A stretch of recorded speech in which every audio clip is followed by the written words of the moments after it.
in order to do so. Sounds great. Jason, are you on? I'm here. Song, are you available? Are you on? I'm here. Albert? Yes, I'm here. Jig? I'm here. Perfect. Okay, I'm going to move on to agenda item number 5. This is really kind of more of an for your information, and it relates to the actions taken by ACPE to withdraw the pre-accreditation status of the California Health Sciences University. As indicated in the meeting material, which is attachment 3, and it includes the information received from ACPE. ACPE has determined that CHSU's program was not sufficiently compliant with 3 of the 25 ACPE standards, and as such, and consistent with ACPE policy, more time could not be granted for accreditation. As indicated in the meeting materials and information obtained or supplied by ACPE, California Health Sciences University is not allowed to admit any new students. However, existing students are allowed to continue their education through the school in what's called a teach-out program. Any comments from the members?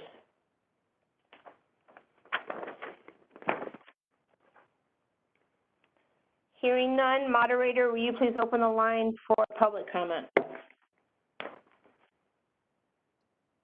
Before I do so, I do see that right as you were saying that Jig did go ahead and unmute his microphone. Actually, I didn't have any comments. I just unmuted. Fantastic. This is the moderator, and at the direction of the committee, I have opened the Q&A panel for public comment. If you would like to make a public comment, please click on the Q&A icon, which is the question mark with the square around it in the lower right-hand corner of your screen, and type "I would like to make a public comment" and send to all panelists. You will be provided 2 minutes to talk and given a 10-second warning. I will pause a moment to allow individuals time to access this feature.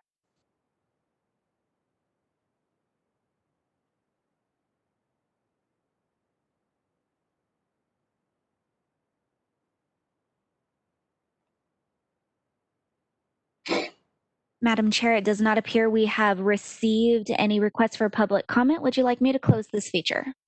Yes, please. Feature has been closed. Okay, thank you, moderator. I'm going to move on to agenda item 6. Right? Yeah, 6. And discussion and consideration of development of a mandatory reporting requirement for the schools of pharmacy to notify the board of licensees engaged in academic dishonesty as part of the student academics. This item was agendized following up on a discussion of a published research and presentation the board considered as part of its July 2020 meeting. As indicated in the meeting materials, students enrolled in pharmacy schools are required to complete introductory and advanced pharmacy practice experience. Such practice experience cannot be earned without an intern license.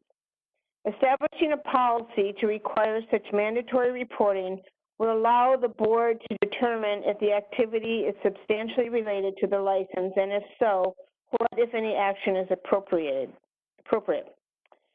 I note that mandatory reporting provisions already exist in the pharmacy law for chemical, mental, or physical impairment, as well as theft, aversion, or self-use of dangerous drugs.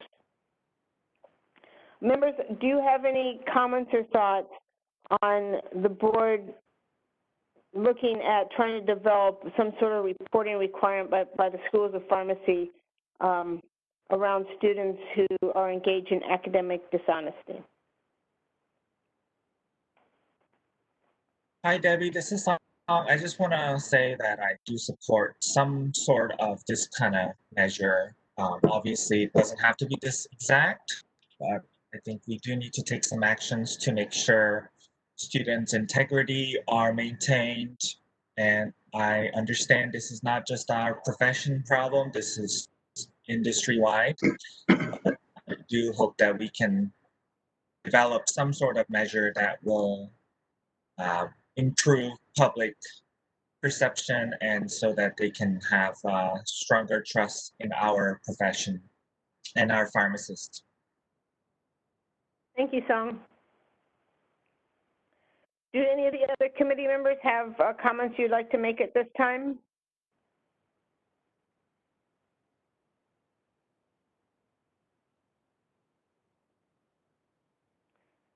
Hearing none, I would like to open the line for public comment. Moderator, can you do so?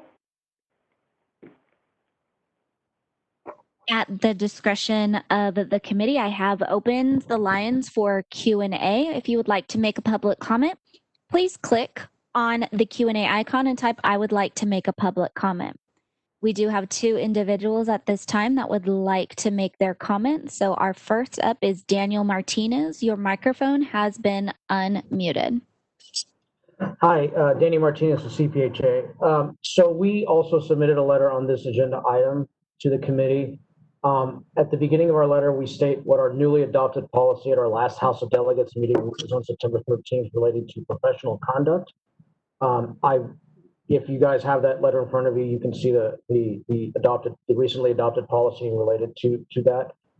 We understand, obviously the board's desire to address this issue. It is an issue. I don't think anyone's denying that.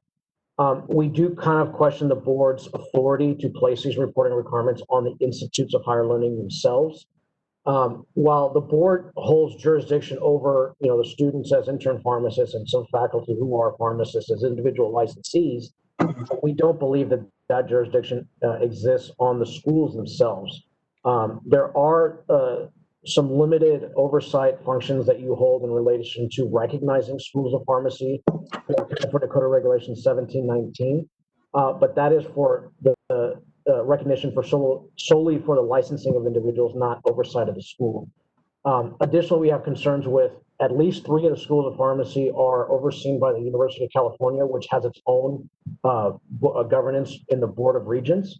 And we do believe that that could be seen as an inappropriate interference of their autonomous governance structure. As kind of an alternative, if the board decides to go in this direction, what we were asking is you may consider a requirement of licensees to report these instances, not the school. And so we do lay out some of the things that we believe the board should consider in terms of providing a clear definition of what is academic dishonesty in order to remove any sort of ambiguity. We would suggest that the board conduct its own survey of students and faculty. As 10 seconds. We know that the previous study was done to 1 school. And lastly, to create appropriate reporting mechanisms, procedures, and consequences for such instances. I'd be happy to answer any questions. Danny, I guess probably the main question I have is, looking through your letter, appreciate that you provided that information, appreciate the policy from California Pharmacists Association, which appears to be totally in alignment with our thoughts here. So your solution, what CPHA's solution is that we require all of our licensees, if they are aware of any academic dishonesty, that it needs to be reported to the board. I mean, how would you see us, since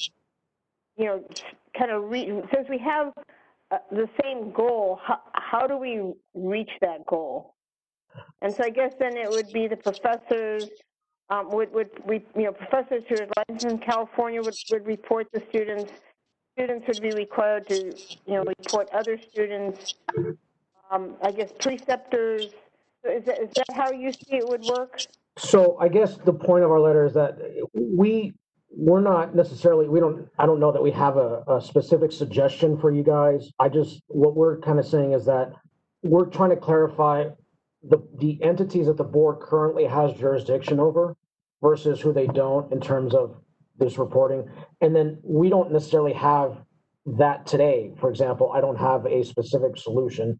We were just really making the comments that, if you guys are going to pursue this goal, these are the kinds of things that we want you guys to take into consideration. Now, as it relates to our policy, and I believe you're referring to the fourth paragraph that I have here where it says that CPHA supports systems that facilitate the reporting and monitoring of violations. I want to make sure that the community understands that our policy is aspirational, right? So we're not specific to one way or the other. We're not saying, you know, that one specific entity or not. I think for purposes of instituting regulation or statute on this, I think it's important to understand like what the current landscape is. The way that the meeting materials had outlined this proposal, it sounded like you were going to have the schools some sort of have the schools report. And I guess our point was like, you guys don't necessarily have jurisdiction over the schools currently, and not sure if you were moving in that direction. But that's kind of what was the point of our comments.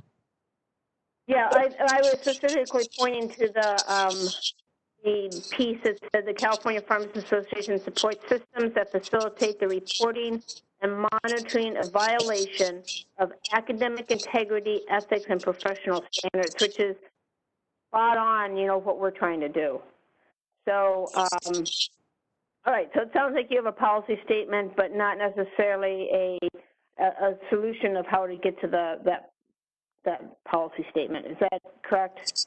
Yeah, that's correct. And as such, again, depending on where the board goes, we'd be happy to work with the board on suggested language or suggested methods of achieving this goal, either in statute or regulation.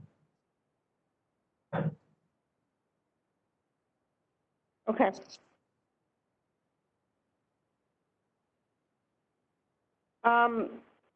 So are there, moderator, were there any other comments? There are. Okay, we can move on. Thank you, Danny. Our next public comment comes from Stephen Gray. Your microphone has been unmuted. Thank you again to the Board of Pharmacy. This is a super important topic and reflects greatly, as was said by one of the board members, on where the profession is going and maintaining its trust from the public. There is plenty of research that shows a direct link to failures in academic integrity resulting later on in failures by those individuals in professional integrity. And it's got to start changing somewhere. And so CSHP believes, much like what you heard from Danny Martinez, that CSHP supports developing these processes that will facilitate reporting. And that includes the requirement, as was suggested, that licensees have a responsibility, if they're aware of academic integrity violations, then they also should, such as, being offered to, buy a test results or some other way participating, they have an obligation to report that to the board so the board can take action. It's also important to know that the University of California, San Diego, for an example, has a very extensive program of reporting, monitoring, and taking actions on failures in academic integrity. Their definitions are a little different, talks about plagiarism and so forth. But they also have a policy with UCSD of putting all violations of academic integrity on the transcripts of the individual when they graduate. So that is made a public record, and it's something that even the Board of Pharmacy could get a hold of and look at. So we support, as CPHA said, moving forward with the development processes, whether they be statutory, regulatory, and whether they be innovative about holding the schools responsible or other licensees. Thank you. Hey, Steve, this is Debbie. I do have one question for you. So did I understand you correctly that you said UCSD, do they currently put on the transcript if there's been if the academic integrity has been an issue for an individual? So I think we get the transcript, so we should already see that? Yes, according to the UCSD policies that I forwarded to board staff to share with the committee members, their statement is that all judgments and actions taken regarding academic integrity violations are put on the transcript, and they're at various levels. Everything from basically a public reprisal to expulsion or, et cetera. So, that is part of at least UCSD.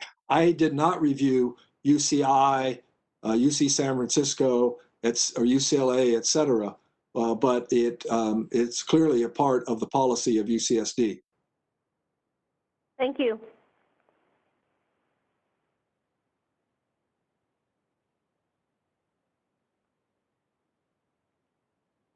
Our next public comment comes from Daniel Robinson. Your microphone has been unmuted. Thank you. I'm with Western University of Health Sciences, the dean. I do want to suggest that while we recognize that academic dishonesty happens throughout all of the professional and professional education programs, no other program that I'm aware of has students who are licensed by the state. And so it really puts pharmacy students at a much higher bar than other health professions in terms of reporting at the state level. So that's a concern for me. Also, the definitions of academic dishonesty and how they are, it's sort of a very slippery slope. There are programs, for example, Steve mentioned plagiarism, but there are applications that do automatic checking of plagiarism, and they do it based on percentage algorithms and number of words that look familiar and things of that sort. And so these things all get investigated, and various determinations are made by our Students' Performance Committee on the validity of some of these findings. We have instances where students, for personal reasons, broken relationships, tend to report on other students who may have done something and that they want to share with others. But we already have a system in place that allows for failure to progress through the curriculum. It seems to me that there could be a reporting mechanism. We already report to the board if the students fail to progress. But the reason 10 seconds. The reason for that could be identified as leave of absence, personal reasons, academic dishonesty, or academic performance. So that Their time had been reached.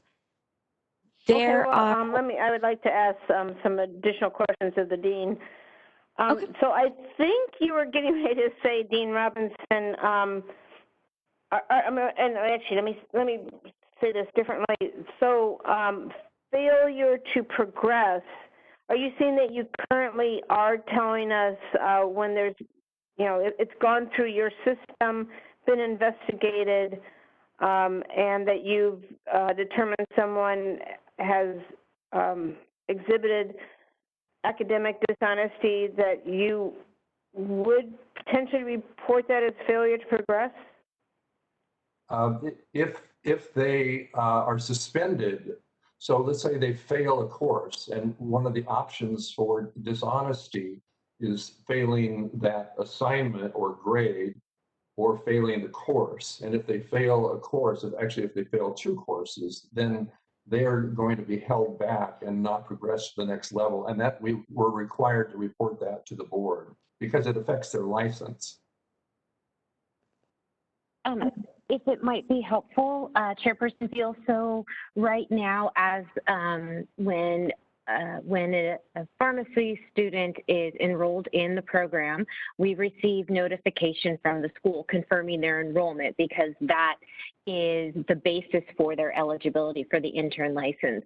If the eligibility changes, if the eligibility status changes, we will receive a notification from the school.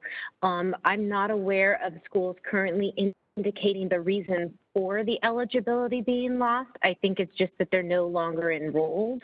What we find, excuse me, what we find sometimes as well as, and it sounds like Dean Robinson is sharing that from a practical standpoint, it sounds like perhaps in some of the schools, if the student perhaps is engaged in something inconsistent with the school's policy, that may extend their period of enrollment in the school.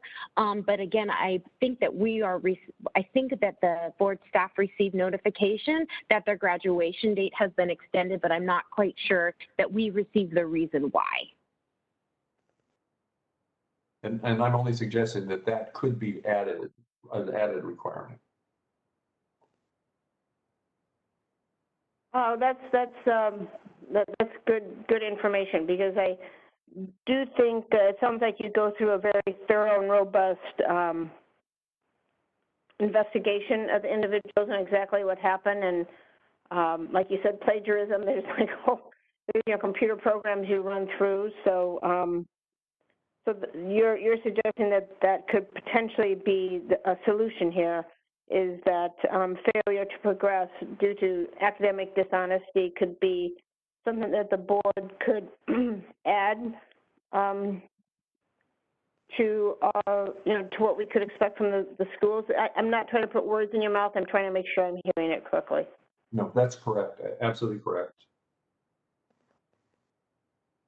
Okay, well, that's good information. Thank you very much, Dean.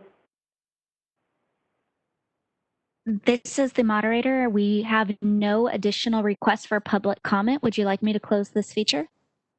Yes, please. Feature is closed. Board members, I don't know if I feel like at this point this is something we need to continue to consider. I'm not sure we really have any solutions, so perhaps we can work with staff and perhaps the couple stakeholders who spoke up to find solutions. It sounds like the dean had a possible solution. We probably need to work with staff to see if that would be meet our needs. There's also some sort of requirement of licensees. I don't know, do any of the other board members have any other thoughts? Hi, Debbie, this is Song. I just want to add, I think our focus should be the requirement, not for schools, but for requirement to notify the board engaged in academic dishonesty.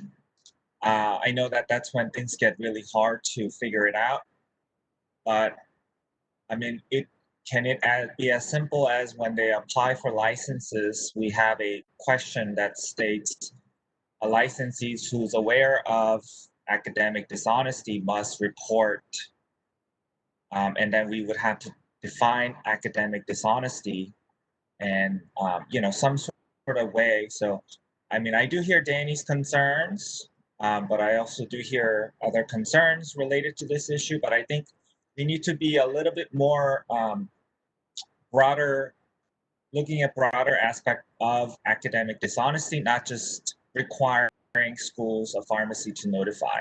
So that's where my thoughts are. So, Song, do you think perhaps, is our next step is maybe to define academic dishonesty? And so maybe we'll bring this back to the committee to, define academic dishonesty and go through maybe the different options we have for reporting? Yeah, I think that would be a great idea, because as the presentation on July meeting showed, I mean, there is within students, all of us, there is not a clear definition of academic dishonesty. And as the presentation showed in July meeting, like some people thought certain things were academic dishonesty, and they were not, or vice versa. So actually it's more vice versa. Like some people thought certain things were not academically dishonest, but they were, right? So I think that's where we have to go next. Okay. Debbie, I have a comment. Yes, Albert. Um, I, I, I, I don't think, since we don't have jurisdiction over a non-licensee or the school, I don't think we should get involved into that. I don't know. Are we talk about academic dishonesty? Are we talking about involving the licensing test? Um, if that's the case, because of the licensing test dishonesty, currently right now, as I understand, we have 2 tests in a consecutive day. But I mean, there's something the board could do something about. Something we could control. I mean, the school we cannot control, but at least the examination we could control. We should have 1 test once a year instead of 2 tests. I mean, if you have 1 test, you will eliminate all this cheating. And my second thing is, you want to require report on the dishonesty, but when I ask you guys to look into reporting the crime, the narcotic diversion from the pharmacy, all this to the police for prosecution, you guys say, you guys not interested. Those are real crime. And then those are within our jurisdiction, and we don't look into it. But yet at the school, which is not our jurisdiction, and you guys want to bar into it. So I think you guys need to look into it, consider a little differently. Can you hear? This is Eileen Smiley. I think we're beyond the scope of what this agenda item is with what we're talking about now. And maybe we could just put the comments back to what this particular agenda item is. Thank you. We will. Yeah, I think kind of getting back to the academic dishonesty, I think where we do have jurisdiction, and like the dean indicated, is, and also our executive officer, is that, when a student is failing to progress, that the schools are required to and do report that, because that's part of their intern license. I think that's one of the things we can consider in our next meeting is, or in a future meeting anyway, is as part of that report, do we ask the schools to tell us, why, what is the reason for the failure to progress? Is it, I think the dean, you said, leave of absence, it could be academic dishonesty, it could be, other things, but perhaps it seems like that part of it could potentially be within our jurisdiction when it's impacting their intern license. So that could be one of the things we look at. Okay, I think why don't we just move on, and we're going to make this, I'll work with the staff to put this on a future agenda, and we'll probably pull a little bit different additional information, and perhaps look at how, the definition of academic dishonesty. I think that was a good suggestion by CPHA and others. Okay, I'm going to move on to agenda item 7, which is discussion and consideration of authorized duties of a pharmacy technician and the possible expansion to allow for the administration of influenza vaccine by pharmacy technicians.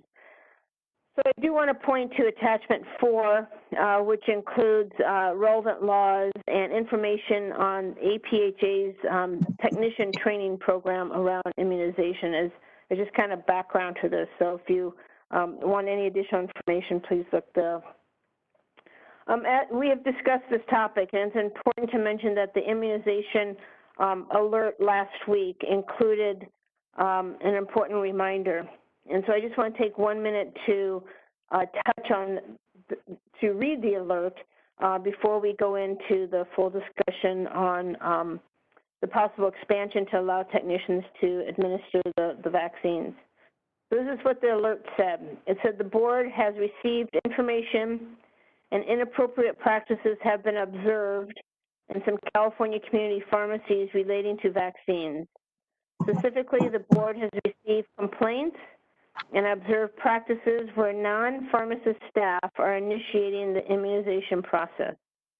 The authority to independently initiate and administer a vaccine extends only to the pharmacist per BPC 4052.8. The board strongly encourages pharmacies, designated pharmacists in charge, and pharmacists to evaluate their practices of initiating and administering vaccines and take immediate corrective action to ensure that their practices comply with BPC 4052.8. So just kind of need to set the tone that there have been some reporting and concerns and complaints. Now, on to this agenda topic. We cannot discuss the issue in more detail because of, we cannot discuss the issue in more detail because of pending investigation matters, but I believe it's important to note that nothing under existing law allows for a pharmacy technician to initiate or administer a vaccine. Under this item, as agendized, this item does not include consideration to expand the authority for a pharmacy technician to initiate a vaccine. I recognize that individual pharmacies need to evaluate their current practice to ensure pharmacy technicians or other non-pharmacist staff are not initiating vaccine requests. As we discussed, I think it's important to note that HHS has expanded access to childhood vaccines through COVID-19 under the PrEP Act to increase access to life-saving childhood vaccines and decrease the risk of vaccine-preventable disease outbreak. I noted that in California, pharmacists already have the authority to provide ACIP recommendations. As indicated in the media material, pharmacists have the authority to initiate and administer vaccines, including flu. And as part of the pandemic guidance, CDC notes that the COVID-19 has caused healthcare providers to change how they operate to continue to provide essential services to patients. Ensuring immunization services are maintained or reinitiated is essential for protecting individuals and communities and reducing the burden of respiratory illness during the upcoming influenza season.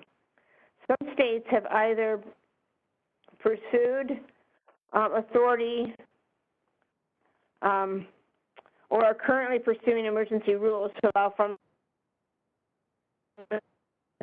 to engage in vaccination. As an example, it is my understanding that Rhode Island appears to allow pharmacy technicians to be involved in the administration of adult immunizations in accordance with training requirements promulgated by the Department of Health. The regulation then provides a technician, too, who has completed a recognized certification training course on appropriate immunization administration technique and holds the current basic CPR, is permitted to administer vaccines under the direct supervision and with the authorization of an immunizing pharmacist. It is also my understanding that a pharmacy technician, too, in Rhode Island requires an individual to pass a national certification examination. And in Nevada, we understand in response to COVID-19, they have amended the authority to authorize pharmacy technician with appropriate training to administer immunizations under direct supervision of a pharmacist. In its notice, the Nevada board adopted emergency regulations to allow pharmacists to meet the increased demand of vaccination services. Under the Nevada emergency rule, a technician can administer immunizations by intranasal, intramuscular, or subcutaneous injection under the direct and immediate supervision of a pharmacist who has subscribed a written protocol established by a physician if the pharmacist has determined that the patient should be immunized. Under the emergency rule, once again in Nevada, the technician must complete at least 1 hour of training related to vaccines, immunization, and administration of immunizations. Further, such pharmacy technicians must complete at least 1 hour of CE on an annual basis. To aid our discussion today, so there's just kind of some background information on how a couple states have handled this. And so there's several policy questions that we need to wade through. The largest policy question is is there a benefit to patients to expand authority for pharmacy technicians to administer vaccines? So first, I'd like to hear, the thoughts of the committee, and if, and if we think that this isn't something we need to move forward on, then so be it. If we do think that this is something we need to move forward on, then just like we did with the CLIA waived COVID and influenza tests, we've kind of put together a series of questions that we think we need to think through and then come up with, a recommendation to the full board. So once again, members, what I'll do is I'm going to call on you for your comments. And the question is, do we think there is a benefit to patients and to the consumers in California to expand the authority for pharmacy technicians to administer flu vaccines? So we are just talking about flu vaccines in this case. Jig, would you like to make any comments? Absolutely. I think this is going to benefit our consumers quite a bit.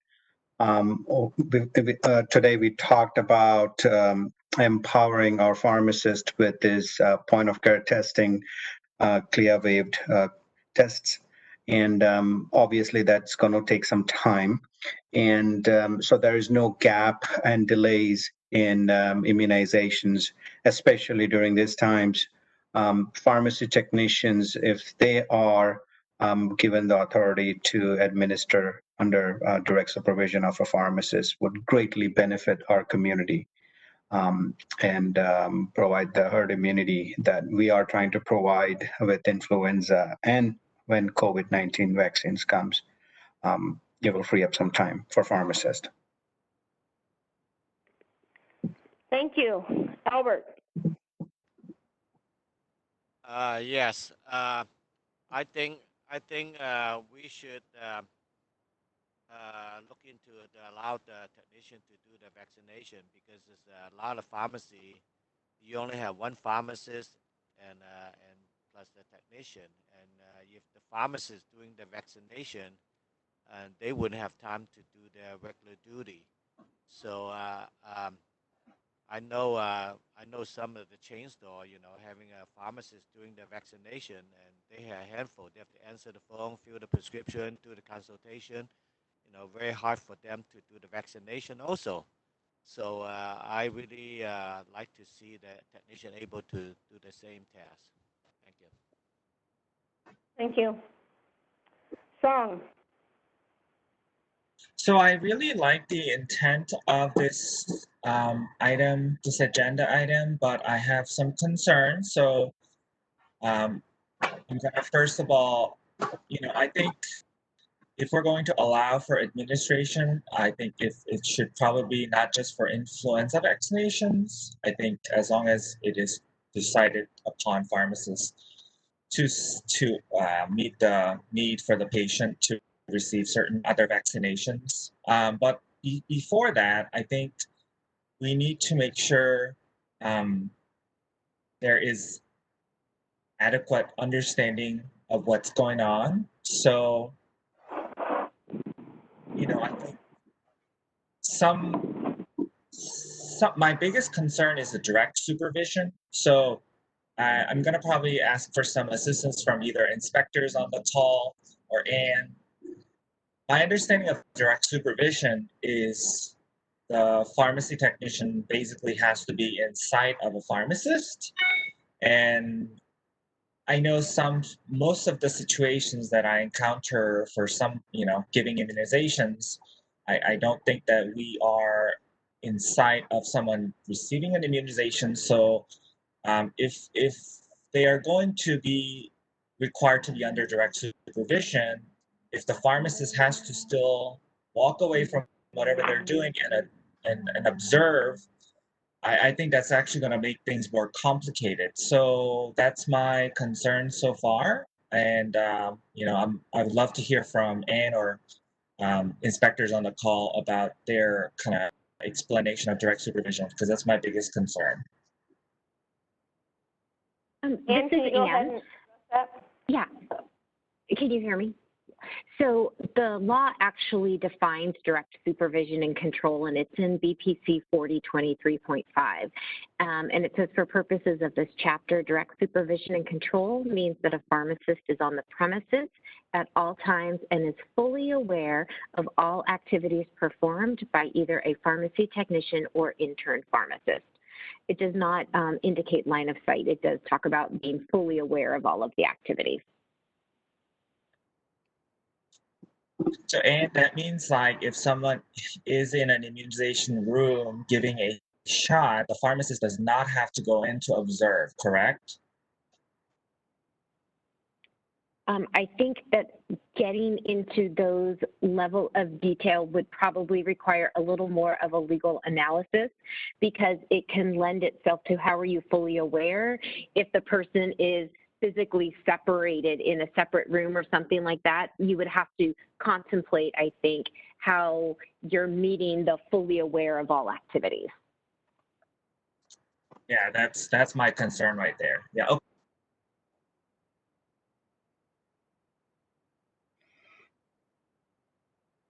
Okay, Song, anything else you'd like to say? No, that's it for now. We'll talk more about Let me ask you this, Song, are you inclined to that we should move forward and continue? And this is only about influenza, by the way. So are you inclined that we should go ahead and move forward with this, policy review? I'm inclined for staff to more review on how we could do this correctly to actually alleviate the stress and burden given to pharmacists, and also to make sure we actually can help consumers instead of causing any harm. I mean, due to the recent, what you just spoke of at the beginning of this agenda item, there are some practices that are very concerning, and I think this may actually negatively impact the reputation that we built. We worked so hard to build, us giving immunizations. So I'm very little hesitant because of that concerns. I don't want us to lose any hard work we built upon the last 10 years of us allowing us to vaccinate people. So that's why I'm a little hesitant. Okay, fair enough. Jason, do you have any thoughts that you'd like to share?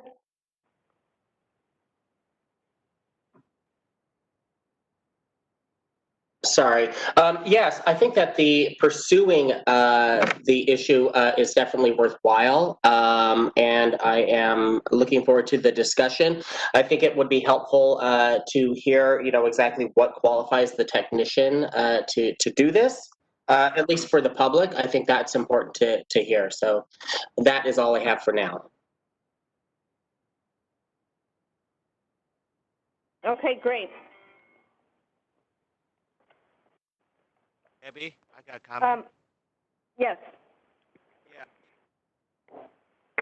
I heard what Song just comment, and I agree with him 100%. I mean, this our profession, come a long way to earn all this right to do all this thing, and that's why I would like to see all this training properly, seminar to make sure they do it, they know how to do it properly and safely, instead of mess it up and then give us a profession a bad name. So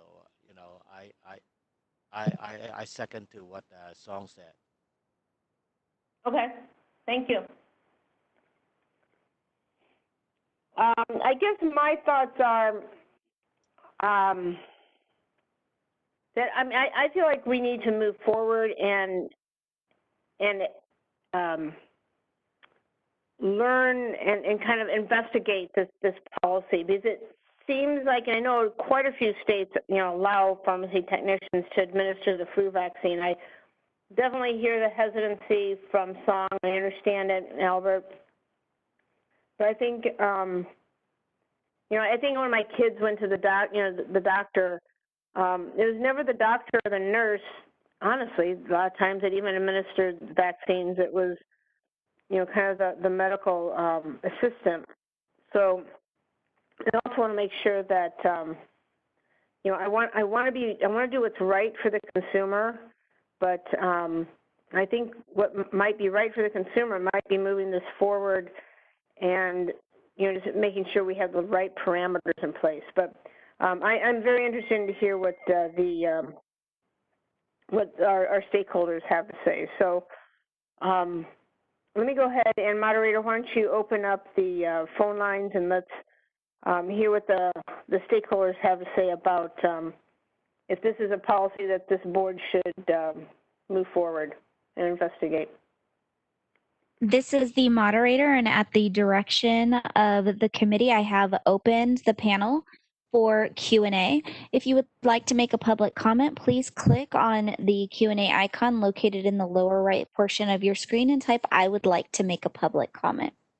You will be given 2 minutes and provided a 10-second warning. With that, our first public comment comes from Lindsay Gullahorn. Your microphone has been unmuted. Thank you. Hello again, Chair Veal and committee members. This is Lindsay Gullahorn, and I represent the California Retailers Association and the National Association of Chain Drugstores. And first, we just like to express our strong support for the board exploring allowing pharmacy technicians to administer vaccinations. We'd recommend doing this either via pursuit of a waiver and followed by a permanent statutory change. We all know that flu vaccinations are incredibly important this year due to COVID, and public awareness of the need to obtain flu shots has resulted in our members experiencing a big uptick in demand for flu vaccinations, which I think is a big reason why this proposal is necessary and would be beneficial to patients. In other states, pharmacy technicians have demonstrated success in vaccine administration, with pharmacists maintaining responsibility and oversight for all aspects requiring clinical or professional judgment. This also gives pharmacies the better ability to plan to increase vaccine capacity and better serve patients while giving pharmacists more time to spend on clinical patient care activities. We do think that this is beneficial to patients, even more so now, and we're here to support the board's efforts if you do decide to move forward with this. Thank you. Thank you, Lindsay. Our next public comment comes from Paige Talley. Your microphone has been unmuted. Okay, thank you, moderator. I have 4 comments to make, and the first one is that, and they're very brief, is that the California Council for the Advancement of Pharmacy opposes this, and the reasons are that they consider these patient-centered functions, and the one-on-one patient interactions are key to pharmacists maintaining their status as healthcare providers, and as well, providing vaccinations, administering vaccinations, provides an opportunity for the pharmacist to talk with the patient. So for those reasons, we oppose this. Paige, I just have a question for the CAP. The pharmacist, the technician would only be doing the administration, so it would only be sticking and putting the medication in. The pharmacist would still be the one who would initiate it and have to, screen the patient that it would be appropriate. So I think the patient interaction with the pharmacist would still occur. It's just the actual sticking of the vaccine. Does that change any? I would have to ask them, Debbie, but or Chairman Veal, but I would like to know for certain if there's interaction with the pharmacist and the patient. So I can tell you, for certain what, we're not talking about allowing the technician to initiate. This is only the non-discretionary part. So this is only the administration of the vaccine. All other aspects would still have to be managed by the pharmacist. But this is going to move forward, or maybe not. But if it does, you can circle back around with your group and let us know if there's any change. I will. I'll do that before the board meeting next week. Okay. Thanks, Paige. All right. Thank you, Deb. Our next public comment comes from Stephen Gray. Your microphone has been unmuted. Thank you very much. CSHP strongly recommends that the board move forward with this, not only in light of the current pandemic, and so it should go forward as quickly as possible, as was mentioned, possibly by a waiver, and then followed up to make permanent. To your overall questions, will this help patients? And absolutely it will. Pharmacies have demonstrated their increased access and ability to increase the percent of the population that is immunized, and therefore it helps all consumers to develop the herd immunity that prevents the spread of infections. So this definitely should go forward, and we could talk about some of the details. One of the things that was just mentioned, I agree with Chairperson Veal, the pharmacist still has to make the decision. Just like in the medical office, it isn't the medical assistant that makes the decision. The medical assistant only performs the injection. As far as training, then, the training for the technician only has to be about the physical act of safely making a injection, and that has to be physical practice. Probably requires a workshop of some type. So CSHP supports going forward. Be happy to work on the details. Thank you, Steve. Next, we have Rob Geddes. Your microphone has been unmuted. Thank you. Rob Geddes again, representing Albertsons Safeway Pharmacies in California.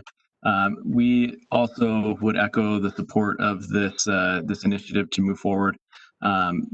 Albertsons has a history of technician immunizations. We were able to be a part of the original pilot in Idaho that kicked this momentum off. I, in fact, personally, in the last pharmacy that I supervised, was able to supervise technicians who did administer vaccines.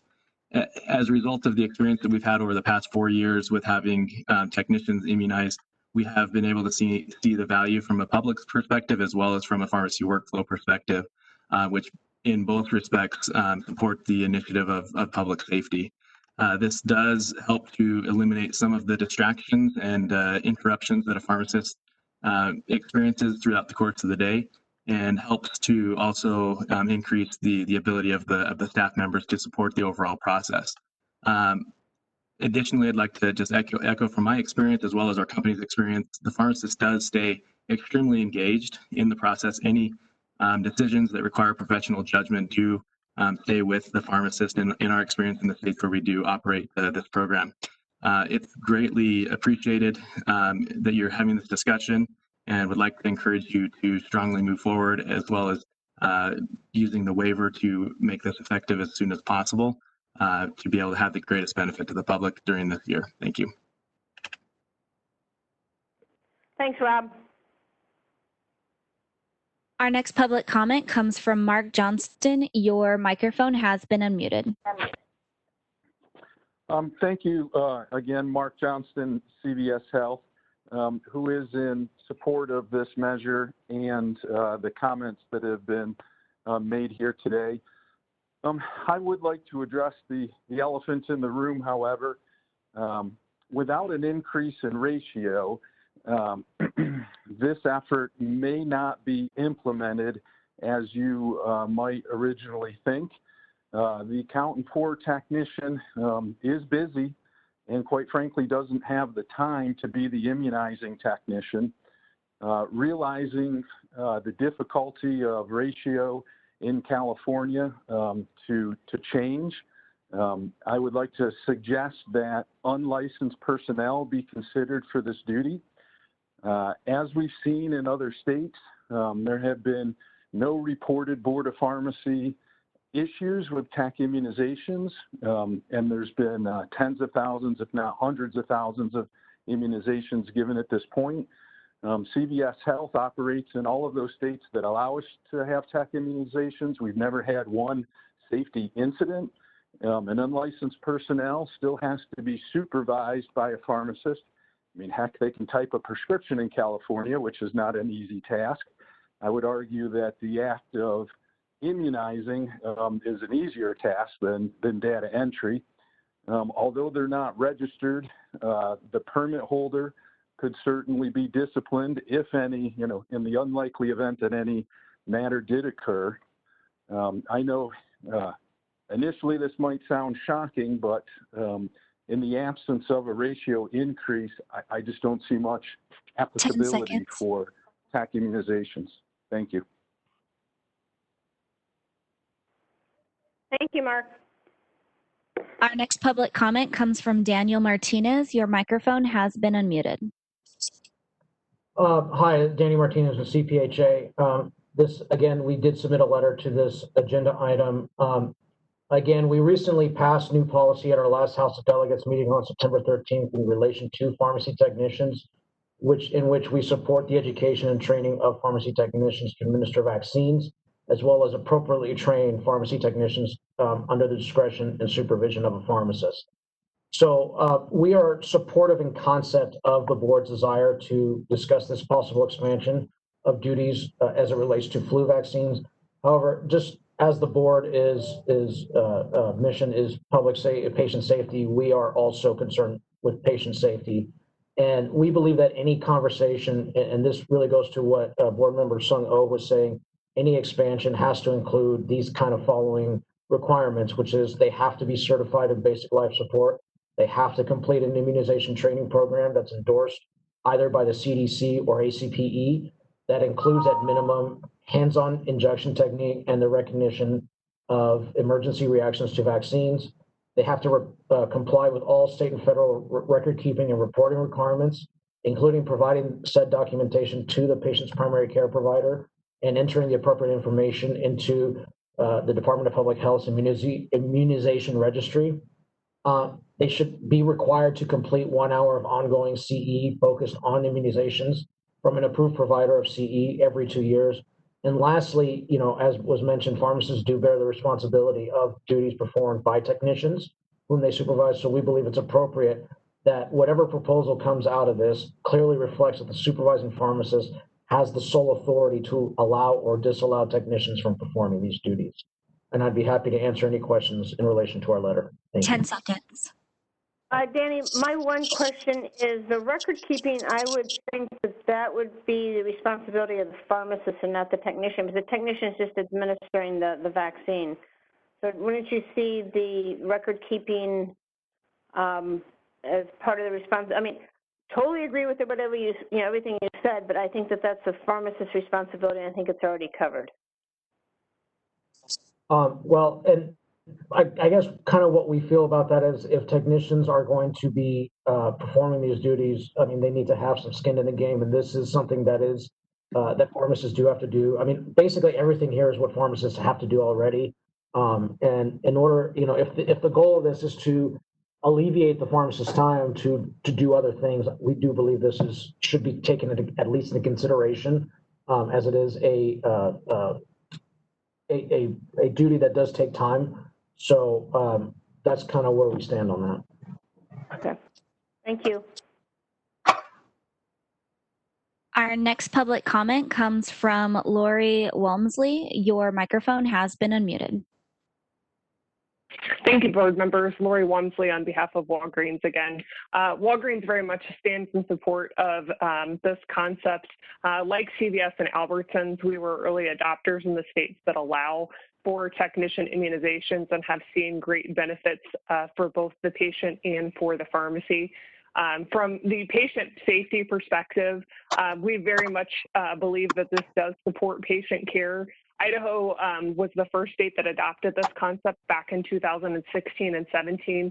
There was an article that was published that stated the Idaho board estimated that in the first year of adopting the regulation that 25,000 vaccines were given, and there were no adverse events that were reported to the board. We've seen very similar results in the other states and have received very positive feedback from internal surveys conducted by our employees, also including the perception of our pharmacists that they were able to give more vaccinations because they were able to spend more time doing consultation and identifying gaps in care for appropriateness of vaccines based on the patient's profile. One point of clarification on your current proposal is I would like to see that this includes all vaccines, not just influenza vaccines. Obviously, knowing the COVID vaccine is coming very soon, very important to make sure that this incorporates all vaccines, given that the technicians are appropriately trained and supervised. Thanks, Lori. Our next public comment comes from Leona Dromboski. Your microphone has been unmuted. Good afternoon, Leona Dombrowski for Santa Ana College Pharmacy Technician Training Program.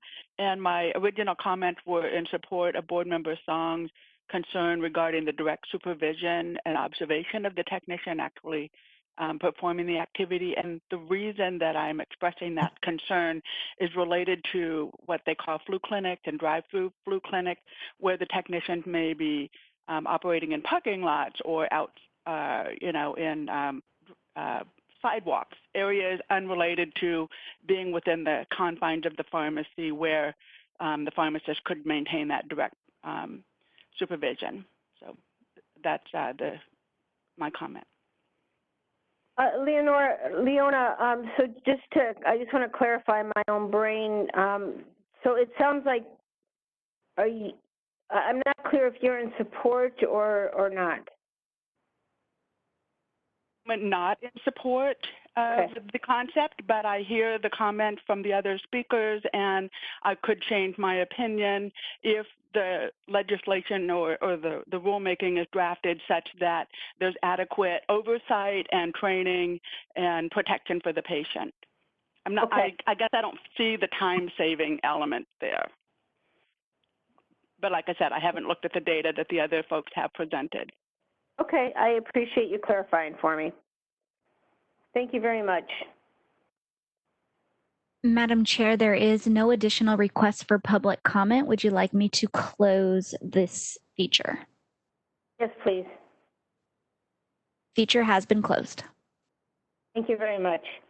So, board members, I think I'm hearing that we should, although maybe not everybody is fully embraced on having technicians administer flu vaccine, it seems like in general we're interested in maybe moving forward with the policy, maybe going through some of these questions, these additional kind of more detailed questions, because I think as we sort through these, we'll either feel comfortable moving forward or these will bring up reasons why we don't want to move forward. So with that in mind, I'm going to go ahead and go through some kind of follow-up questions. And what I'm going to do is, looking through these, I think they're kind of grouped. So instead of having, 7 different run-throughs, I think we kind of learned through the last time is I might be able to group a couple of them together. So it looks like maybe 2 or 3 kind of groupings.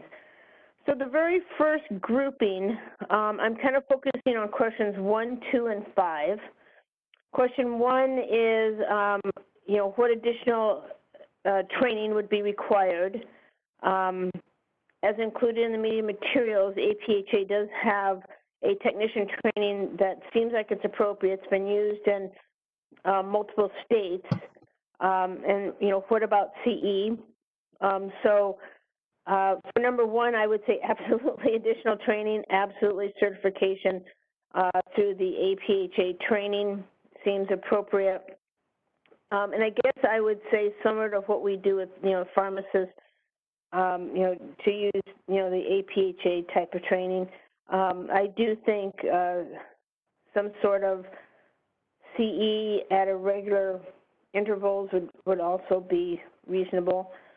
Should the proposal also include certification in basic life support, so like a CPR type situation?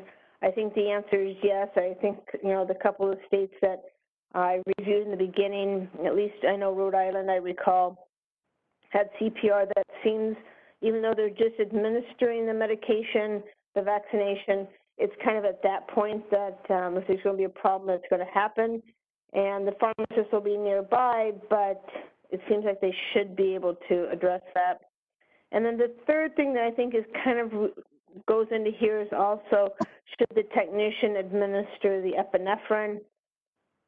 My gut is that decision would need to be made by a pharmacist. I think, so I would say no, that the technician would not administer the epinephrine, but you know, perhaps some of the individuals who worked in these states where technicians, you know, have been administering flu can speak to it. So questions 1, 2, and 5, board members, if we can kind of focus on those and kind of do those as a glump, and then we'll do another couple together secondly. So let's see, I'm going to start with Albert this time. Albert, what are your thoughts? So training, including CE, CPR, and epinephrine.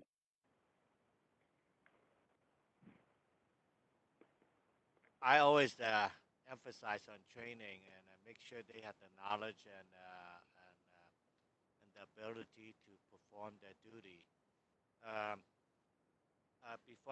Before you go on, I'd like to make a comment also on before we move on this question and on discussion consideration.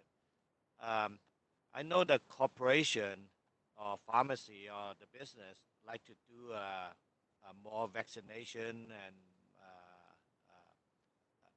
but I heard what Paige said. You know, I think more and more the duty of pharmacists being remove it and given to the technician.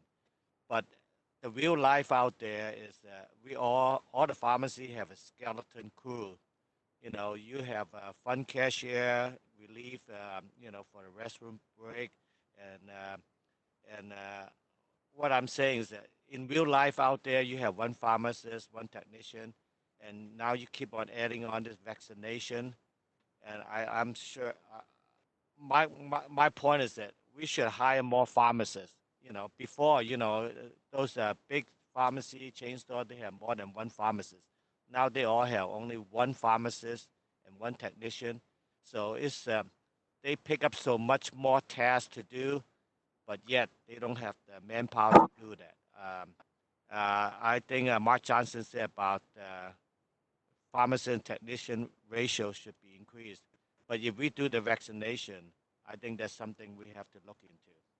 Come back to the question and on discussion and consideration. I think we should make sure we have provide all the training, make sure they know how to do it properly. And then what about CE? CE. Or you know, just basically some, you know, follow-up Well, training. yeah, I think some CE maybe regarding to new vaccine or whatever, so they could be up to date. Yeah, I would say some kind of CE be good. I mean, more knowledge is doesn't hurt, you know. Like I said, we don't want to hurt our profession. We make sure they have the knowledge and the know-how to do things properly. And then CPR and epinephrine administration. I am not so sure. Something epinephrine is. I'm comfortable to let them do it. No, not on the epinephrine. Okay. Thank you, Albert. Jason, would you like to go next? Yes, certainly. I think on questions 1 and 2, certainly education, continuing education, and really the hands-on in-person seminar, I think is vital. Of course, CPR is necessary, and I think on question 5, I do not know at this time, but happy to hear more input. Thank you. Thanks, Jason. Jig. Absolutely. The training is important. I think APHA has a really good training with some home study, seminar, presentation, and then technique check, hands-on training. So absolutely, that's a must. continuing education for any changes in design of syringes and needles and safety mechanism and so on and so forth. So absolute must, I would say 1 CE hour would be appropriate per year. And as far as administering epinephrine is concerned, if we are going to require them to have BLS, then we should let them administer epinephrine in a scenario where, you know, there could be a real emergency. And the last thing we want to see is we let them give a shot. We had them trained for BLS and they are not able to give epinephrine. That's tying down their hands. So they should be allowed to do that as well.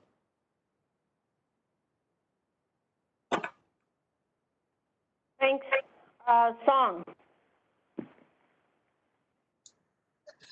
So yeah, definitely training. We do move forward. I think training is very important, and also BLS is crucial for them to be certified.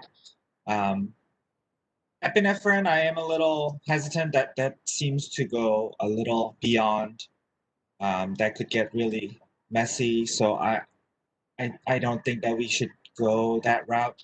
I just want to throw it out there, though. I mean, I think we hear from a lot of stakeholders and corporate interests, but you know, my anecdotal discussions with technicians on this topic is vast majority of them have no interest and no wanting to do this. So I would be a little concerned for my technician colleagues here who decided to become a pharmacy technicians and somehow being forced into doing these things. I know it's you know, that also, you know, brings another concern of mine. So I think we need to really think about can we make sure we're fully understanding what their stakeholders, what their understanding of this is, because I mean, this is quite a change of what they signed up to do, in my humble opinion. So we should look into that as well,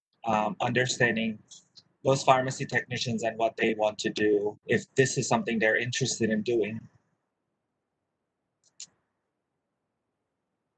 Okay, good thoughts. Thank you. Moderator, can you open the line so we can hear from the public? Debbie, can I make a comment before that? Absolutely. All right. You know, I just wanted to say that in 18 years ago, no pharmacist in California gave immunizations, period. And Californians could not take the advantage of the convenience of getting these immunizations that were available in the market, but you know, it was, you had to go to doctor and make an appointment. In 2003, 2004, with collaborative practice agreement, we empowered pharmacists to give shots. And at that point, there were hesitations.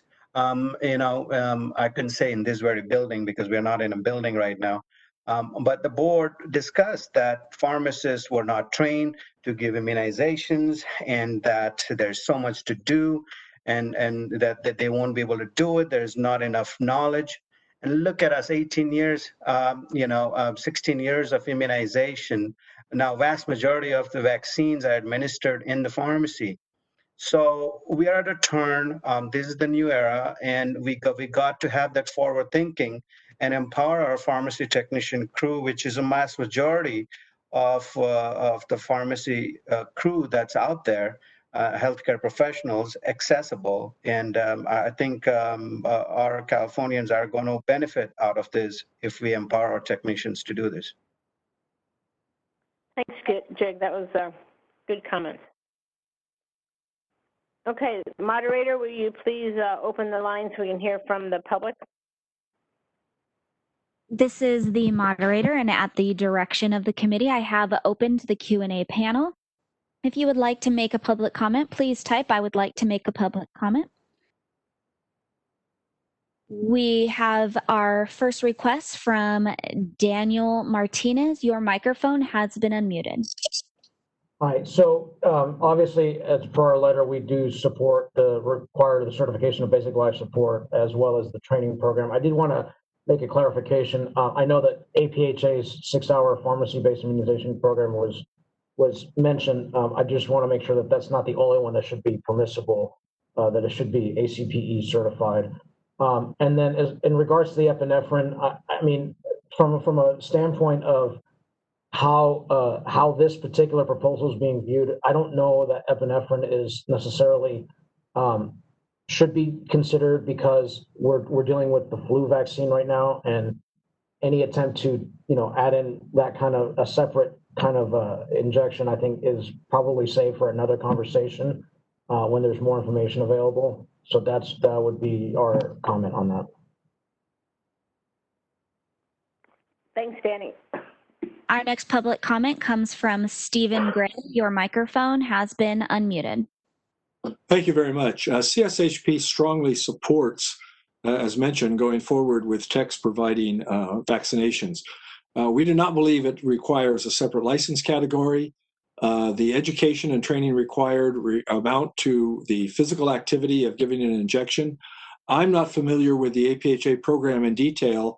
If it is the type of program that teaches a pharmacist how to initiate, to make the professional decisions, then that's more than is needed, and could lead to actually misunderstandings by the technicians about what their role is, because their role should be the non-discretionary physical tasks related to injecting the vaccine. We would support, obviously, the education, continuing education, as CPHA said. It should not just be one program. ACPE and school recognition should be considered. I also suggest that CPR be considered obviously for both the pharmacist who's supervising and the technician. CPR is something that often has to be done by two people to be done right, especially with the obese or elderly, to even get them in the proper position. So that should be considered, and would further want to work with the board on any other details. This is really important. The flu vaccine rate in the United States, I'm not sure about California, is hovering around 40% traditionally. And this year and years after, we need to get that up to a much higher level. Thank you. And Steve, this is Debbie. I can just clarify, as I'm not an expert, and probably one of these other stakeholders better, but the APHA program we're kind of pointing to is a one specifically for technician administration. So it's more about technique of how to drop the immunization, how to administer it. It's not about initiating and any kind of discretionary task, just FYI. Oh, thank you. That's a good clarification. It is all about technique, and yes. Technique needs to be verified, just like technique for sterile compounding needs to be verified on a periodic basis. Yep. Thank you, Steve. Our next public comment comes from Paige Talley. Your microphone has been unmuted. Okay, thank you. I've already stated that CCAP opposes this. However, I do want to say that for the epinephrine administration, I totally agree with Danny Martinez, and that and I'll go one step further and just say I think it's inappropriate for a technician to be providing that. And if this does move forward, I do agree with the training and the life support. You know, one and two. I totally agree with that. That's it. Thanks, Paige. Thank you.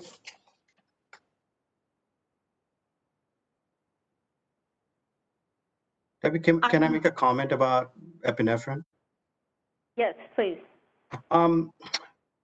Epinephrine is prescribed for various types of allergies, and in pharmacy, pharmacists give consultations to mothers whose children are allergic to, let's say, peanuts or whatever else.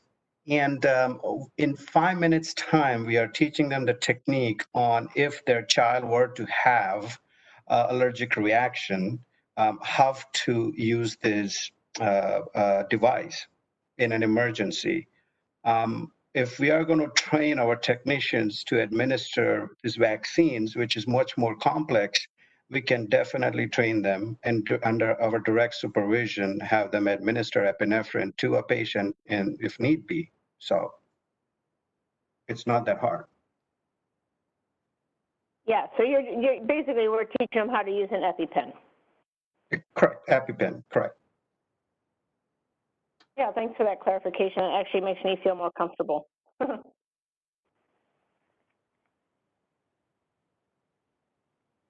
Moderator, why don't we go on to the next person?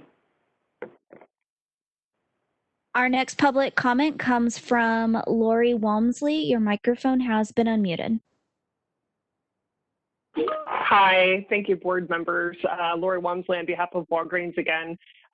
Just following up on a couple of the comments that have been made. So in the states where we offer technician immunization, where technician immunizations are allowed, we've not found any issues with finding volunteers of the technician group to get this training. And around the training, just to give some clarification of what is required, what's included in the APHA training, it's a total of 6 hours,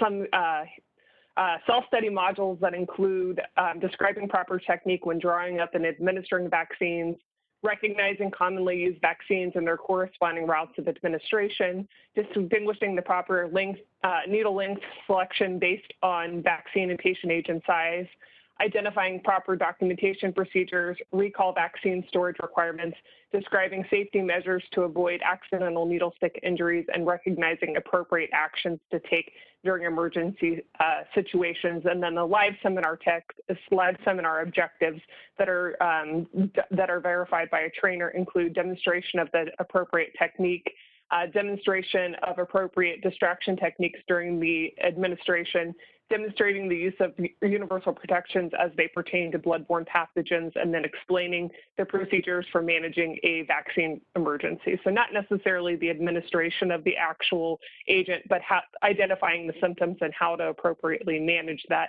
in the event that it occurs. We at Walgreens, regardless of state regulation, do train our folks in CPR as well, because we want to make sure that we have the appropriate folks to respond as quickly as possible. They're not all states require that. Thank you. Thanks, Lori. Our next public comment comes from Lindsay Gullahorn. Your microphone has been unmuted. Hi again, this is Lindsay Gullahorn with the California Retailers Association and the National Association of Chain Drugstores, and I would like to echo what Lori just said. I think many of our members can work within the parameters of the APHA training program. We obviously definitely agree that patient safety is the priority here. I think we'd caution against any requirements that are too cumbersome, which could hinder implementation and access to vaccines if this proposal does move forward. We also agree with Board Member Patel and believe it is in the best interest of patients to allow pharmacy technicians to administer epinephrine if they are going to be administering vaccinations. We just think that that's common sense. And like Board Member Patel said, it's not a difficult thing to train. So thank you. Thanks, Lindsay. Next, we have Jignesh Mehta. Your microphone has been unmuted. Yeah, thank you, Board, giving me an opportunity. A couple of things that the pharmacist tech ratio to be considered while doing it. And let's say if we're allowing testing and immunization and some more other activities allowed by the tech to do it, even drive-through or parking lot, how are the pharmacists going to handling this large area with the technician and monitoring, basically? So that's something need to be considered. Thank you. Thank you.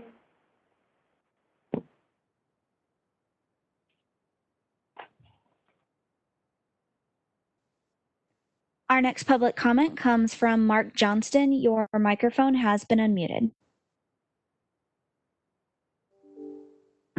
Thank you, Mark Johnson here from CVS Health again.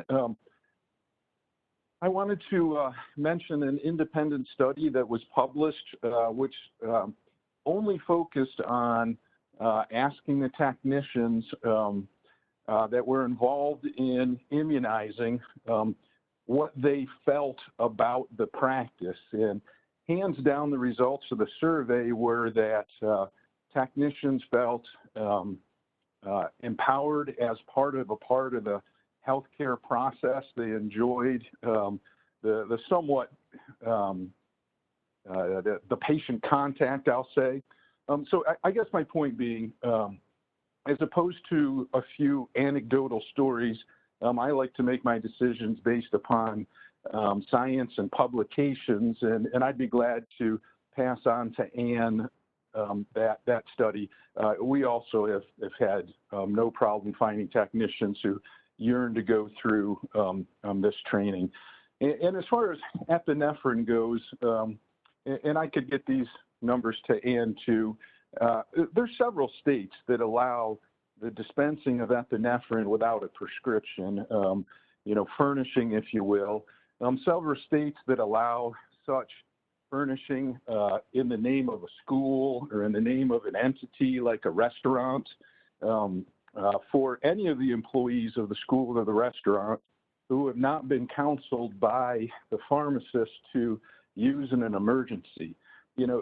I haven't heard of any issue that's arisen in this practice in other states. So I would say certainly a trained technician under the supervision of a pharmacist should be able to use epinephrine when 10 seconds. Compared to these other practices in other states that were deemed safe. Thank you. Thanks, Mark. Our last public comment comes from Jazzy Gruwal. Your microphone has been unmuted. Hi, this is Jazzy Graywell with UFCW. Just wanted to make UFCW not only represents pharmacists, but we also represent pharmacy technicians in the retail setting. And our pharmacy technicians, however they are anecdotally, happy to do a more extensive survey of our membership and be able to share that back with the board. But anecdotally, our pharmacy technicians do not like the additional requirements that are imposed on them because they already have so many duties that they're already performing within the pharmacy. I would also like to point out that in the retail setting, there's a power dynamic that happens between the employer and the pharmacist. And so would the pharmacy technician have the right to refuse to do these increased duties if they didn't feel like it was a safe environment or didn't have the appropriate space to be able to administer vaccines, such as we discussed in an earlier agenda item of, is there a private clean space that these can be performed in?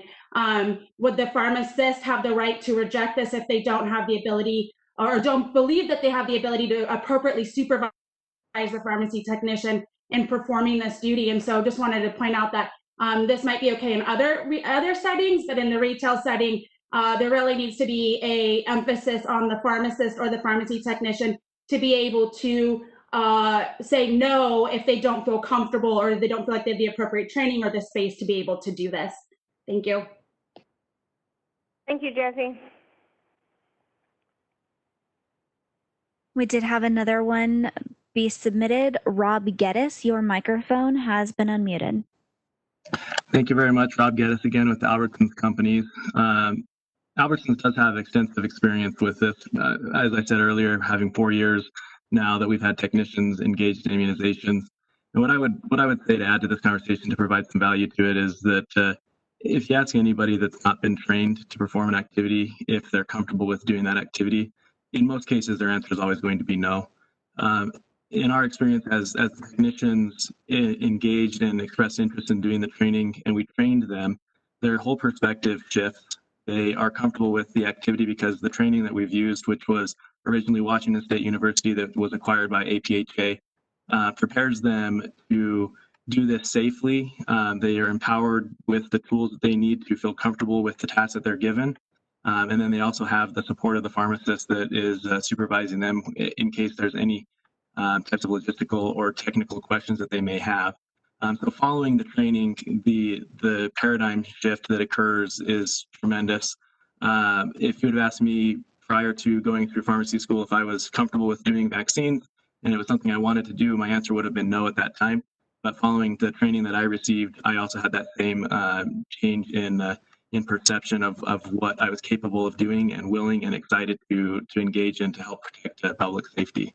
So keep that in mind that as the training is developed and people go through those trainings that are already utilized in other states, they're going to be comfortable and given the tools that they need to be successful in providing these immunizations.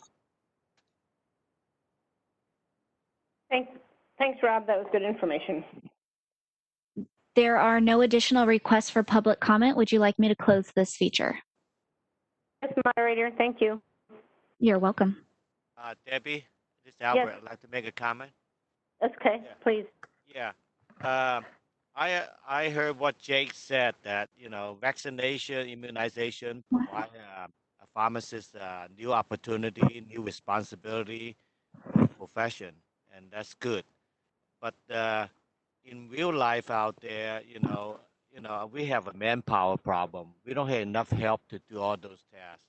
So, like Song said, you know, his technician, even I feel the same way. I don't feel my technician will be willing to, you know, take up this task and do the vaccination.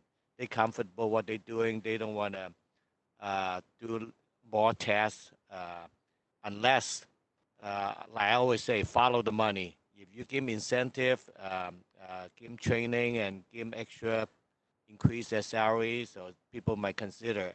But you know, but most our pharmacies, the community pharmacy, I think the chain store have the resource and the manpower to do those things. But at the regular community pharmacy, you have one technician, one pharmacist. It's very hard for them to take up all this extra tasks, all this responsibility. Thanks, Albert. Okay. So the next group of questions I want to put together is, do we? And I'm going to try to do the last 4 questions all together. You know, what type of documentation should be required? And I guess I'm kind of leaning towards, like, I'm not sure you need additional documentation other than perhaps you need documentation of the technician who administered, but, and maybe that's where this question's coming from. So I would say you would want to document who administered it, just like you'd want to have documentation on which pharmacist initiated and ordered the vaccination. We also have all routes of administration appropriate. So in the case of flu, there is intranasal, flu vaccine. So is there a reason why we wouldn't allow intranasal? It seems to me that that would be, once again, the pharmacist has already determined that that product was appropriate. It would just be the technician administering it. So I don't see a problem with that. Should the proposal be limited only to patients of a certain ages?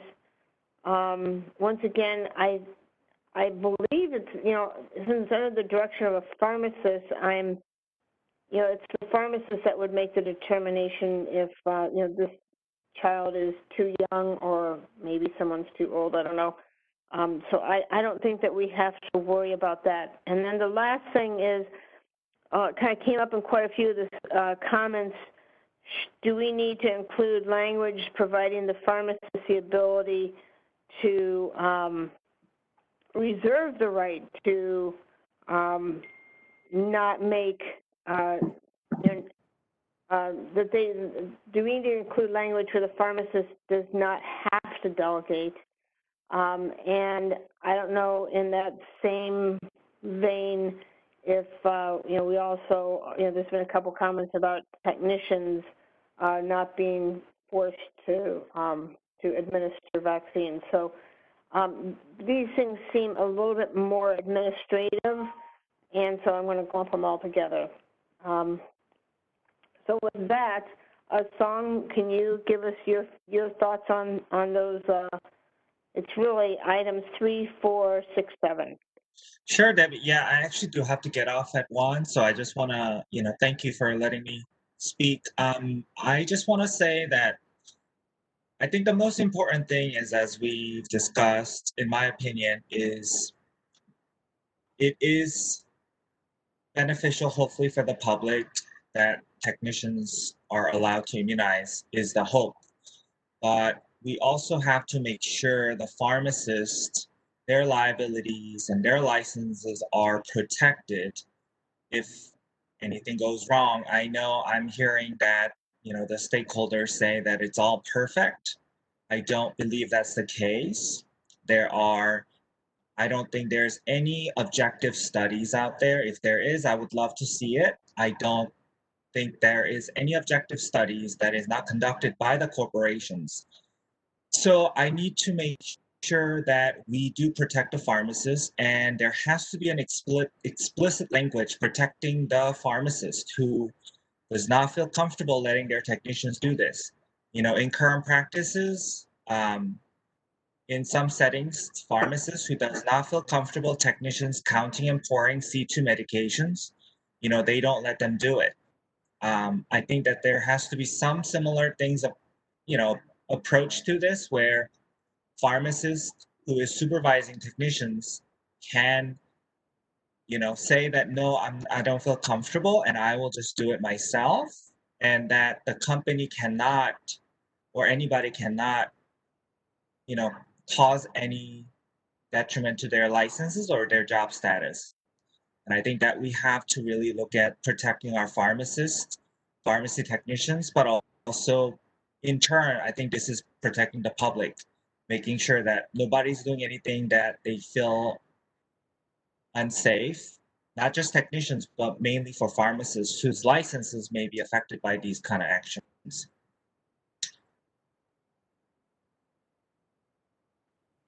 Thank you, Song. Albert? Hearing a Song's comment is, I think it's very tough out there, especially the chain store. You have a chain store policy what to do vaccination. You cannot say one store is do the vaccination and another store is not doing the vaccination.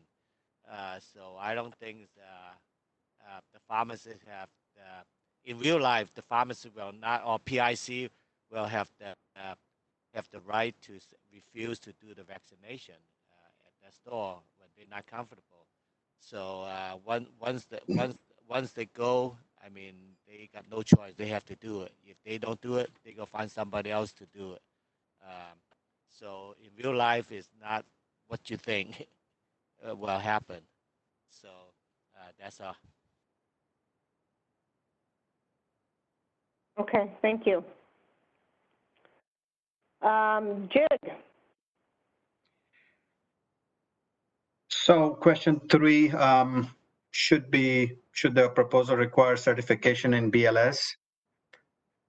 Yes. Now, given the situation right now where BLS is not readily available, the trainings are. So during the policy making and the full board meeting, there could be a waiver to such until a future date. But I feel that, yes, that should be required. Given the pandemic, a date should be determined for like extended for a year or something. All routes of administrations should be allowed. That is part of the training. And if we are going to empower them, let's empower them all the way, because it is not that different. It's a technique and it's part of the training. You all heard about my take on epinephrine. EpiPen is a device that these mothers are trained to give to their kids, and we can definitely train our healthcare professionals, that are pharmacy technicians, to administer that in a case of emergency, part of BLS. And age group, I believe that the trainings don't And again, I don't know all the details about the APHA training that we are talking about or ACPE training that's out there, whether it has a particular section that would talk about infant, child, and adolescent immunizations.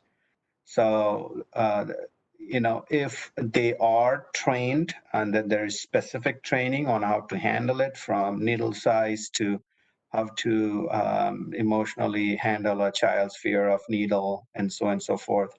So I think with training, that's possible as well, and age shouldn't be a limiting factor. And then the toughest subject we've been discussed here is yes, I think a pharmacist should have the authority to allow or not allow, just like they have it over an intern right now, so that if we are going to talk about big chains or institution hospital, why a certain pharmacist wouldn't allow a technician when the technician wants to give immunizations, and then there might be sort of further. Again, I mean, the discretion of pharmacist is important as far as there's some logic to it and not some personal agenda behind it. Because at the end of the day, we are empowering our technicians to immunize so that our patients have better access. The lines are not longer, and balancing the workflow and empowering our pharmacists to do what they went to school for, to provide more clinical services. So that's my take. Thank you, Jig. I just want to acknowledge that Song did have to, he kind of referenced this a couple minutes ago, he did have to drop off. So I just want everyone to know that we still have a quorum, but Song O is no longer part of the committee meeting. Jason. Yes, I do think that I personally would like additional feedback on where the texts do sit on this issue. I think anecdotally that's fine, but if there is some hard data, I think I would really appreciate it, being they are the population we're speaking of. I certainly would like to hear from them directly. I'm curious to hear what the rest of the board thinks regarding question 5 in epinephrine. I think that board member Patel gave a convincing argument there. And as far as I think it's important to reiterate and support for the autonomy of pharmacists. I do think that with their license under consideration, that they do retain explicit authority to deny any action that they think that they have discomfort with. Thank you. Thank you, Jason. So I would like to, moderator, open it up to the public for their comments on questions 3, 4, 6, and 7.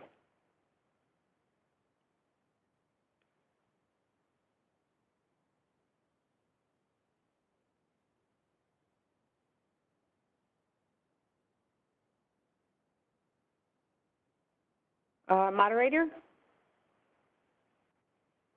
Yes, this is the moderator. I have opened the Q&A panel for public comment. If you would like to make a public comment, please click on the Q&A icon located in the bottom right portion of your screen and type, "I would like to make a public comment." We do have an individual identified as Stephen Gray. Your microphone has been unmuted. Thank you again. As stated before, CSHP strongly believes the board should move forward on this for the reasons stated. Speaking specifically for the age limitation, there is already an age limitation, I believe, in California law regarding pharmacists being able to immunize patients only 3 years or older. And so that pretty much covers it. If the pharmacist has made the decision and the patient and the tech has received the training, then it's completely appropriate for under 18. We want to be sure and cover HPV for young teenagers and other incidences where the immunization is vitally important. In regard to the epinephrine, I completely agree with Jig. This is very important, especially if the pharmacist does not have to immediately be at the elbow of the pharmacy technician.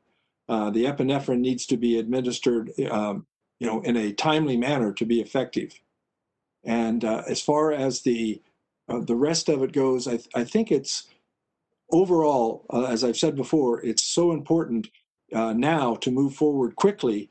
We already know that many of the vaccinations are falling way behind traditional levels because of people's reluctance to seek medical care, especially in children. We're going to have a lot of children, for an example, that are taught at home. They're not vaccinated because they don't have to attend public school or for other reasons. And it's so important to be ready to move forward as quickly as possible. Thank you. Thanks, Steve. There are no additional requests for public. I apologize. I take that back. An individual identified as Lindsay Gallahorn, your microphone has been unmuted. Hi there, Lindsay Goldhorn again with the California Retailers Association and the National Association of Chain Drugstores. And just very quickly to question 7, yes, we think pharmacists should maintain responsibility and oversight. They should maintain supervision. And I think that plays to the question of age, whether the proposal should be limited to only patients of a certain age. No, we don't believe it should be limited. Pharmacy technicians should be able to administer vaccinations for persons age 3 above, as pharmacists can do consistent with current law. As long as a pharmacist is supervising and overseeing the task and the pharmacy technician has training, we don't think that there is an issue with patient safety, and this will increase access to vaccinations. Thank you. Thank you, Lindsay. Next, we have Mark Johnston. Your microphone has been unmuted. Yes, thank you, Board. I would just like to say that I've been researching exactly how many independent studies of tech immunizations have been published in the last few minutes. I'm into double digits. I know the board, or at least a board member, has stated that there were no independent studies. I will be sending all of these to Anne. Thank you very much. Thanks, Mark. There are no additional requests for public comment. Would you like me to close this feature? Yes, please. Feature has been closed. So board members, it seems like we are moving towards probably supporting a waiver with the opportunity to also change statute in a more permanent fashion. And once again, we're just talking about flu immunizations at this point with what we've been talking about today. And so I think that that's the way we want to move forward, and we would need to kind of sort through some of the topics. It seems like for sure training needs to be required with some sort of follow-up, whether it be CE or just some additional training on an annual, biannual basis. CPR, use of the, excuse me, use of the EpiPen. I think we all arrived at comfort with that. Excuse me. The age, okay, give me 1 second, let me take a drink.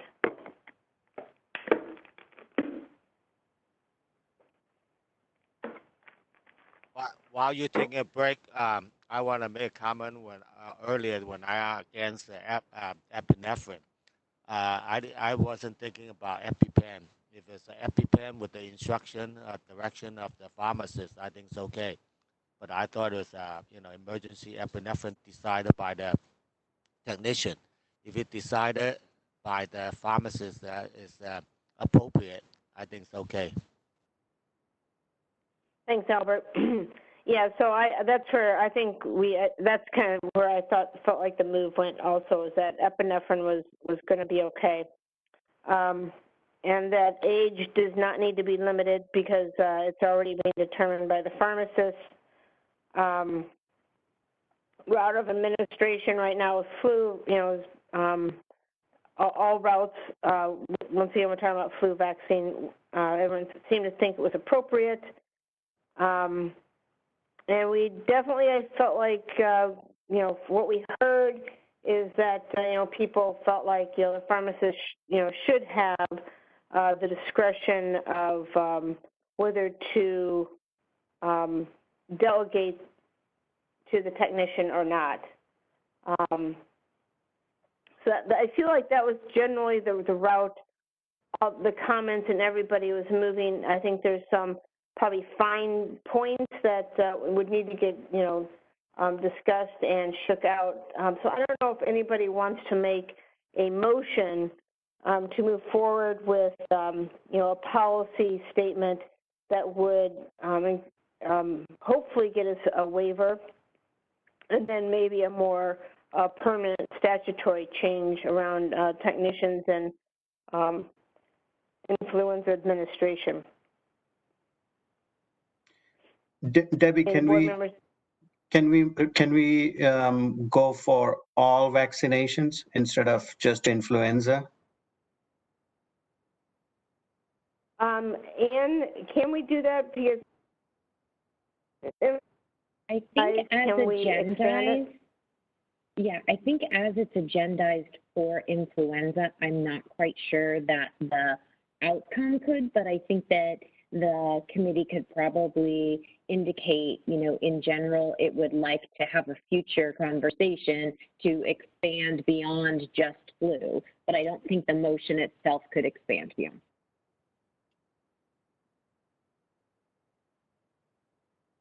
No problem. Thank you. I'd like to make a motion to pass this agenda item as is for a full board discussion. Okay, so Jig, you're making the motion. Is there anybody who wants to make a second? Just Albert, I second it. Okay. Any additional board member discussion? And this is Eileen Smiley. I just want to make sure again that any waiver, if we go up with the proposal to the board, would have to be one issued by DCA and would have to be tied to the COVID crisis to start out with. And is that, so that's part of the proposal? That's a great point, and yes. Eileen, yes, I think we are tying it to the COVID because of the influenza. Correct. But, so I just wanted to make sure that that is the board member's proposal. Okay. Jig, are you in agreement with that? Yeah, I would love to see that including yes. COVID vaccination in the future. Absolutely, because that's around the corner. So yes, very important. Yeah, I agree. Okay, thanks, Albert. Is there any other board comment?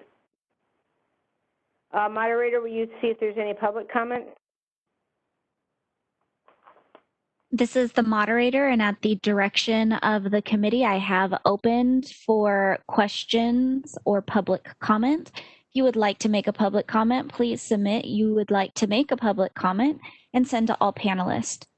We do have an individual identified as Lindsay Gullahorn. Your microphone has been unmuted. Hi again, this is Lindsay Gullahorn with the CRA and NACDS, and I also wanted to echo that we believe this authorization should be extended and not limited to just the flu vaccine, particularly COVID. Once that vaccine becomes available, it'll be necessary to deploy all the resources we have on our pharmacy teams and other vaccinations as well. Thank you. Thanks, Lindsay. Next, we have Stephen Gray. Your microphone has been unmuted. Yes, thank you very much for allowing the comment on the motion. I agree with Lindsay's current statement that CSHP would like it to include more than just the flu vaccine.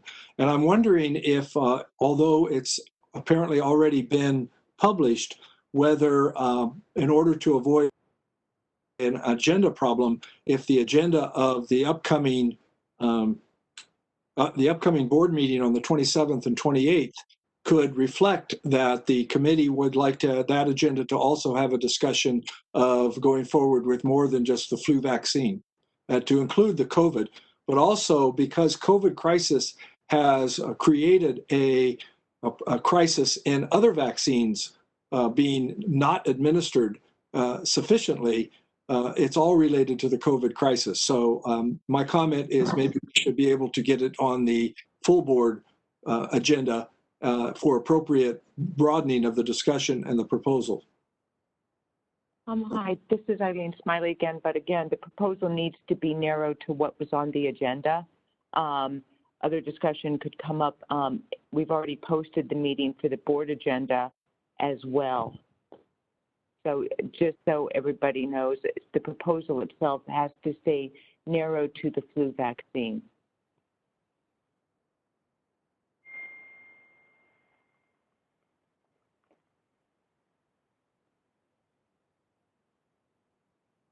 This is the moderator. Would you like me to continue with public comment? Yes, please. Our next public comment comes from Paige Talley. Your microphone has been unmuted. Okay, thank you, moderator. I just have a clarification question. It was my understanding that because of the COVID crisis, you are having pharmacy techs do vaccinations, but you weren't including COVID. Isn't that what the legal counsel said? I'm just not sure. Right. Our the agenda item is discussion and consideration of authorized duties of the pharmacy technician and possible expansion to allow for administration of influenza vaccinations by pharmacy technicians.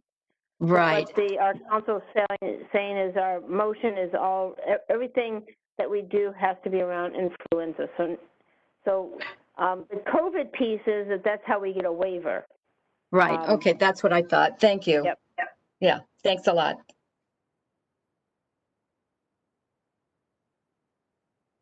Our next public comment comes from Daniel Martinez. Your microphone has been unmuted.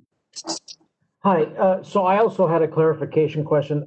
I guess it was my understanding that the committee per the agenda was trying to consider whether or not to expand the pharmacy tech scope to include the flu vaccine, but I guess I was under the assumption this was either going to be a proposal for a statutory change or a regulation change. Is that not the case anymore? What we're proposing is that it's a policy change so that we could potentially get a waiver during the COVID crisis so that they could do it immediately, but then also it would become a more permanent change going forward. So the committee is proposing to seek both routes, is that correct? That's correct. Okay, thank you very much. You're welcome, Danny. There are no additional requests for public comment. Would you like me to close this feature? Yes, I would. Thank you, moderator. Feature has been closed. Okay, I'm going to now call for the vote. Jason? Yes. Thank you. Albert? Yes. Thank you. Jig? Yes. And I will vote yes.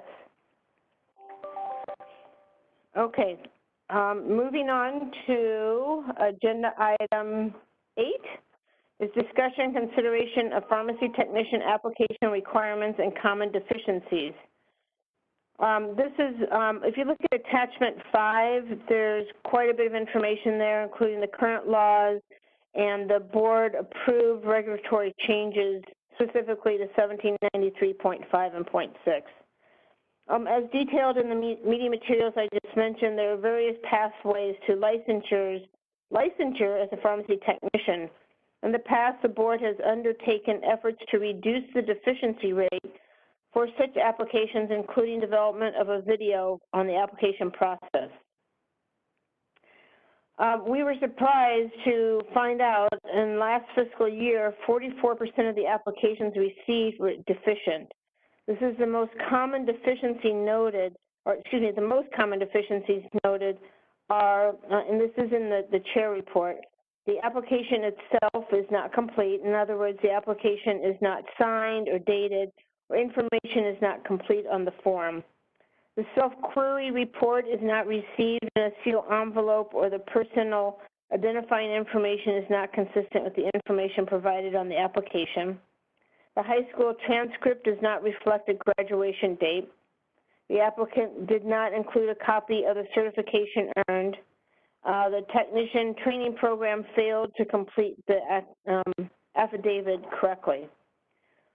Long-term, these issues will be resolved, we think, through the board's transition to an online application submission that will be programmed with business rules to prevent submission of an application without complete information. Unfortunately, in the interim, the staff continues to work through these technician training programs to address the issues. It would appear appropriate to also include application information and common deficiencies in the future issue of the script. So that's what I think we would like to instruct the staff to do. And members, I don't know if you have any other thoughts or comments.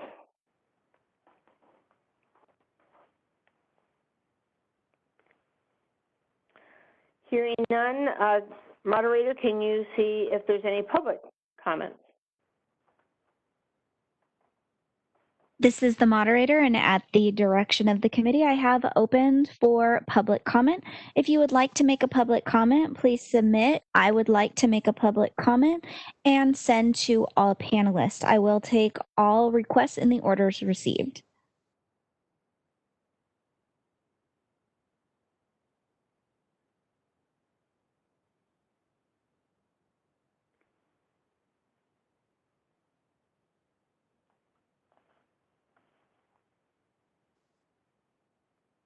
There have been no requests for public comment. Would you like me to close this feature?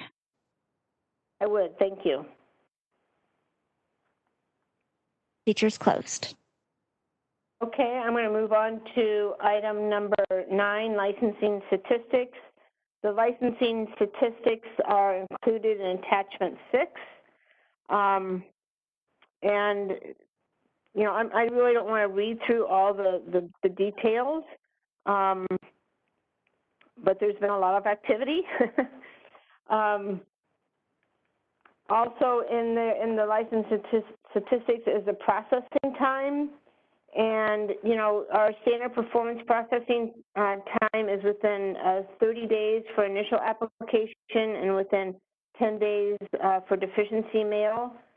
You know, unfortunately, because of COVID and teleworking, some of the application processing times have been negatively impacted. We are aware of that, and, you know, constantly working to try to, you know, get it to be current and, you know, where we want it to be. But it is a challenging time, you know, having our staff all working, or not all, but at times working from home. So, you know, just want to acknowledge that we are aware that sometimes the application processing times are different than what we would prefer. Members, are there any comments you would like to make around licensing statistics or the processing times as provided in our materials?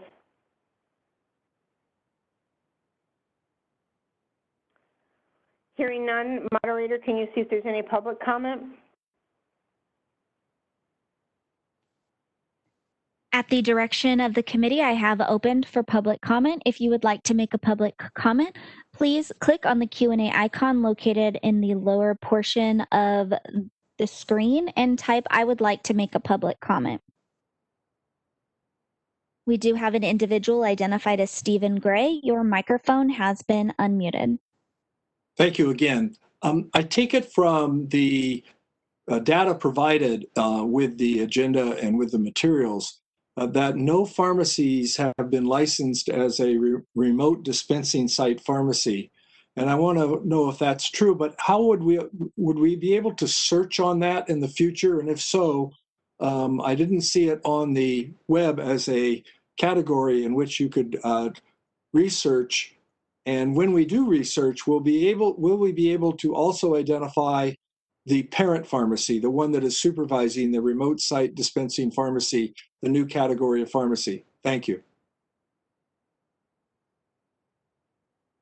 Executive Officer Sodergren, could you answer that for us?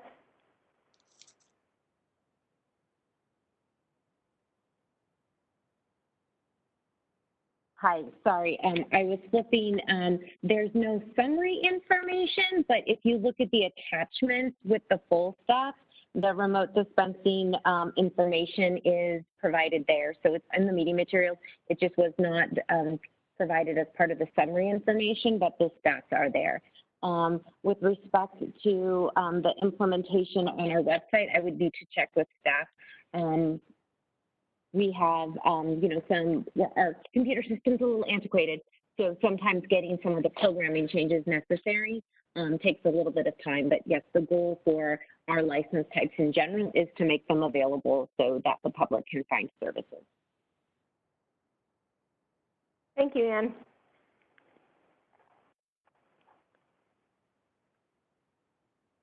Moderator, are there any other comments? There are no additional requests for public comment. Would you like me to close this feature? I would, thank you. You're welcome. Feature's closed. The very last item on the agenda is just acknowledging of our future committee meeting dates, which are listed January 27th, 2021, April 21st, 2021, July 14th, 2021, and October 27th, 2021. Thank you very much, all of the stakeholders, staff, and members of the committee who participated in our meeting today. I thought it was extremely productive, and look forward to reviewing our activity next week during our board meeting. And I will call this meeting to adjourn. Thank you. Thank you. Jason and Jake and Debbie, stay healthy, okay? Stay safe. All right. Thanks, Right. Albert. Thanks, Albert. Thanks, Take care, everyone. Albert. Bye, everybody. Bye. Bye-bye. This is the moderator.